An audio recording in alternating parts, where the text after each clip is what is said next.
Olá, graça e paz, tudo bem? Bom estar aqui de novo com você e eu trouxe um pouquinho de sal. E a minha função aqui é temperar um pouco mais a sua vida.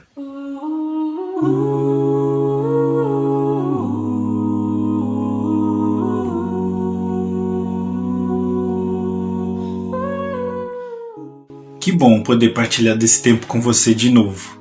Nós estamos na nossa jornada de leitura do Evangelho de Mateus. E nós já vimos algumas lições no Evangelho de Mateus que são muito importantes para as nossas vidas. E hoje eu quero abordar um pouquinho de algo que nós vemos no capítulo 4. Nós falamos um pouco sobre a tentação de Jesus, a forma como Jesus ele se porta trazendo uma nova vida, a vida do reino. E eu queria que hoje a gente refletisse um pouquinho sobre o momento depois da tentação de Jesus, quando Jesus então volta do deserto, vai até a Galileia e lá então ele começa a percorrer a região vizinha ali no Mar da Galileia, vizinha a Cafarnaum, e ele chama os seus primeiros discípulos. E eu estou acompanhando na versão A Mensagem e eu quero refletir com você um pouquinho a respeito do que está escrito no versículo 17. Diz assim: ele continuou do ponto em que João havia parado. Mudem de vida, o reino de Deus está aqui. Sabe o que eu quero compartilhar com você hoje? Algumas coisas muito intrigantes na forma como Jesus inicia o seu ministério.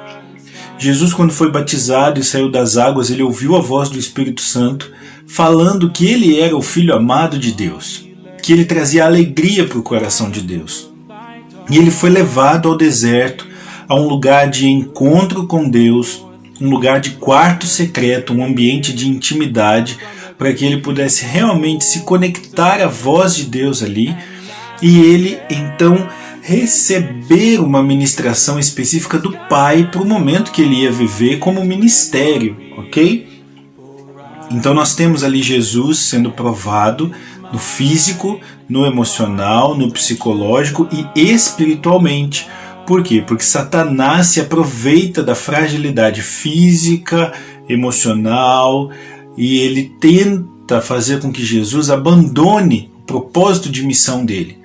Mas Jesus responde com a palavra. Então, como que você demonstra a vida no reino? É através da palavra. E quando Jesus retorna do deserto, e Jesus então ele começa a ministrar, ele vai estabelecer ali o seu ministério, chamar os seus primeiros discípulos, seus primeiros seguidores, vai realizar os seus primeiros milagres. A Bíblia é muito rica quando ela fala do seguinte, que ele continuou de onde João havia parado. Agora vamos lembrar quem era João Batista. Era um profeta, ele tinha uma palavra incisiva, forte, profunda e extremamente equilibrada.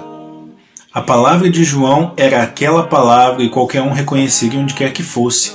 Jesus parte do mesmo princípio, sabe por quê? Porque ele está firmado na palavra. E a palavra não muda, a palavra de Deus não muda. E aquilo que Deus estabeleceu como ministério, Jesus ele vem realizar como ministério. Por isso que diz que ele continuou do ponto em que João havia parado, porque João foi estabelecido profeta por Deus. Então as palavras de João representavam palavras vindas de Deus. E o texto diz que quando Jesus ele continua do ponto que João parou, está falando também o quê? Que Jesus validou o ministério profético de João Batista. Isso é um testemunho pós-morte para João Batista. E também isso mostra para nós o quê? Que Jesus Cristo ele respeita um contexto. Ele adentrou na história de acordo com aquele momento que estava sendo vivido. Ele não veio falar assim, agora acabou tudo e eu faço de outra maneira. Jesus ele adentrou aqui na história e continuou do ponto em que João parou.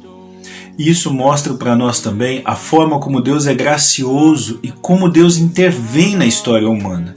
Deus ele não vem simplesmente desrespeitando a nossa história. Ele intervém na nossa história, mudando seus parâmetros, mudando as suas bases, mudando a sua estrutura circunstancial, de maneira que você entenda que Deus está agindo. E Ele então transforma você de dentro para fora. Mas Ele vem ao seu encontro. A Bíblia fala num outro texto, lá em Isaías, que Deus ele está assentado num trono alto e sublime, mas Ele se coloca do lado do contrito, do abatido, do humilhado. Então Ele vem ao nosso contexto, para nos levar ao contexto dEle. E olha só, qual que é a mensagem de Jesus? Mudem de vida. E aqui eu quero parar um pouquinho e refletir com você sobre isso. Tem muitas pessoas que olham para os evangelhos, olham para a palavra de Deus e pensam assim, isso vem para mudar a minha vida, vem para me trazer vantagens, vem para me trazer aceitação, vem para me trazer as certezas de vitórias. Só que o que Jesus está dizendo aqui é, mudem de vida. O Evangelho ele não vem para transformar as circunstâncias da nossa vida, mas vem para mudar a nossa vida. Um encontro com Jesus é um encontro que implica em renúncia, implica em abrir mão de hábitos, de costumes, de tradições, por aquilo que é mais precioso, por aquilo que representa a vontade de Deus. Mas o Senhor não nos constrange a simplesmente abandonar isso. Ele nos ama e nos atrai pelo amor.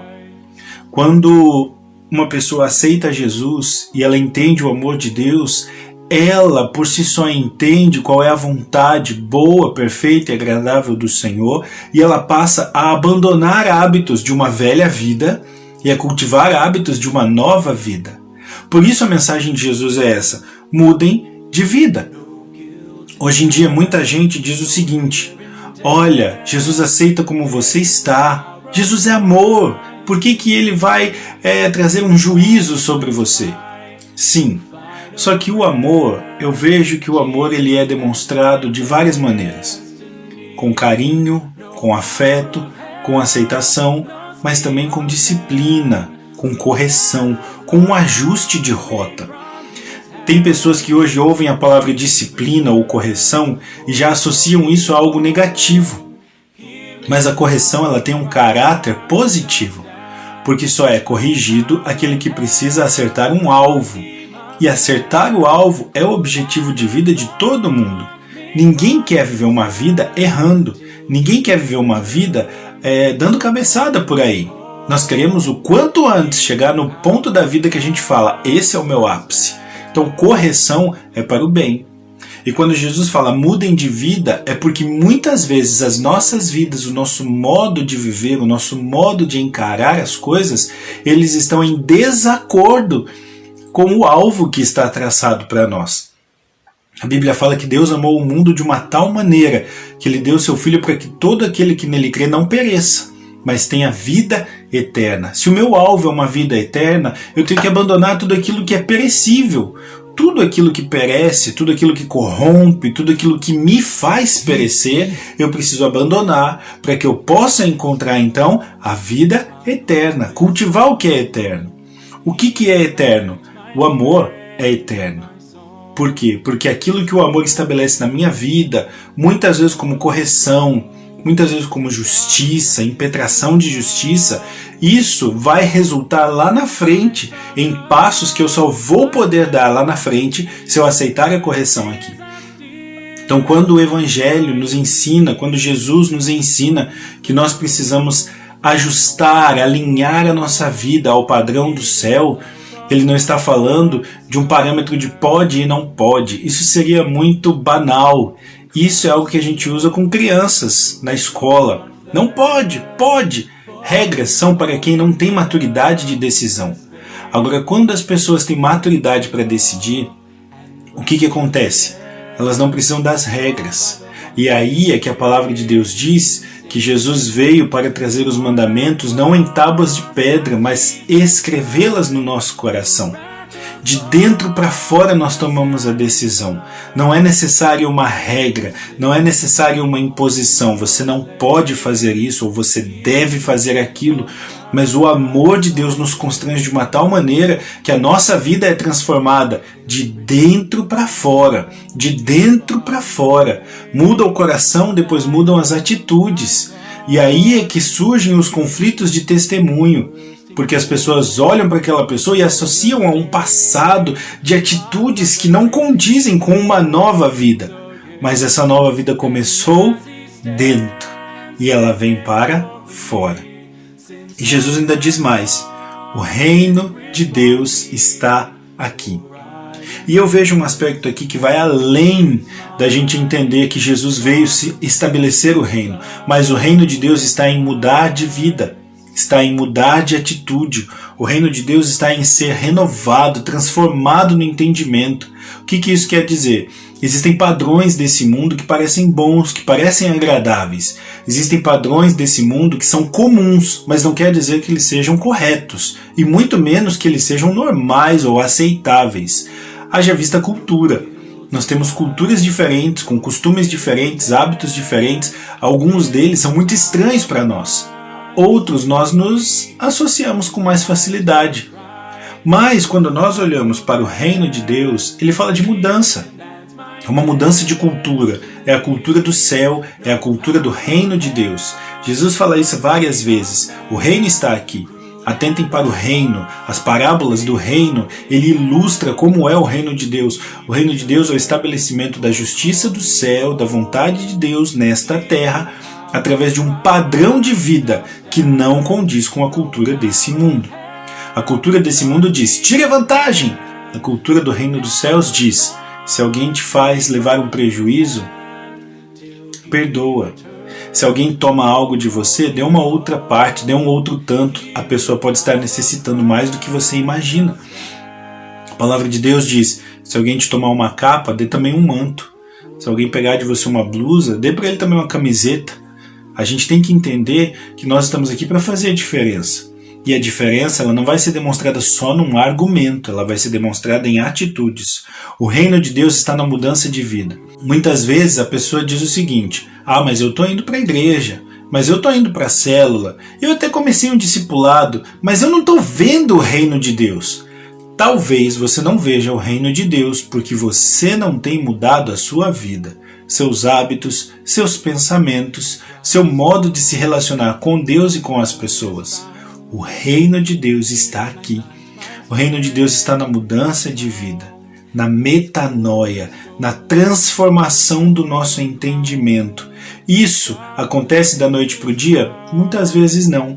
Mas isso acontece quando você menos espera, pelo relacionar-se com Deus, relacionar-se com a palavra, relacionar-se com o Espírito Santo, envolver-se com as coisas do céu. Venha a nós o teu reino, seja feita a tua vontade aqui na terra, como é no céu. E ainda diz um outro texto que nós vamos chegar lá: busquem, pois, em primeiro lugar o reino de Deus, a sua justiça, ou seja, busca essa mudança de vida e as outras coisas vão sendo acrescentadas, as outras coisas vão sendo postas no seu devido lugar. Eu queria compartilhar com você aqui hoje, é isso. Entenda Deus agindo no seu contexto e deixe Deus transformar a sua vida.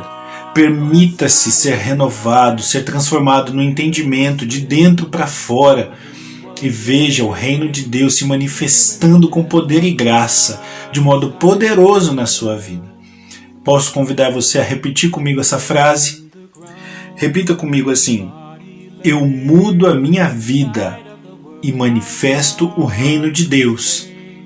Eu mudo a minha vida e manifesto o reino de Deus. Toda vez que você se propõe a viver realmente o Evangelho, a olhar para a Palavra de Deus como Palavra de Deus e alinhar a sua atitude, alinhar o seu pensamento, alinhar o seu padrão de acordo com a vontade do Senhor expressa na Palavra, isso é mudança de vida. E isso abre as portas para que o reino de Deus se manifeste na sua vida e nas circunstâncias que afetam você. Que Deus te abençoe muito. Obrigado por assistir até aqui. Eu vou pedir para você compartilhar, para você curtir, para você comentar. Falar para mim aqui como tem sido essa jornada para você, o que você tem aprendido, como que isso tem falado ao seu coração, tá bom? É muito importante para nós. E que Deus te abençoe, e que muitas bênçãos, muitos frutos, muitas colheitas, muitas alegrias alcancem você, enquanto você procura viver e manifestar o reino de Deus. Amém?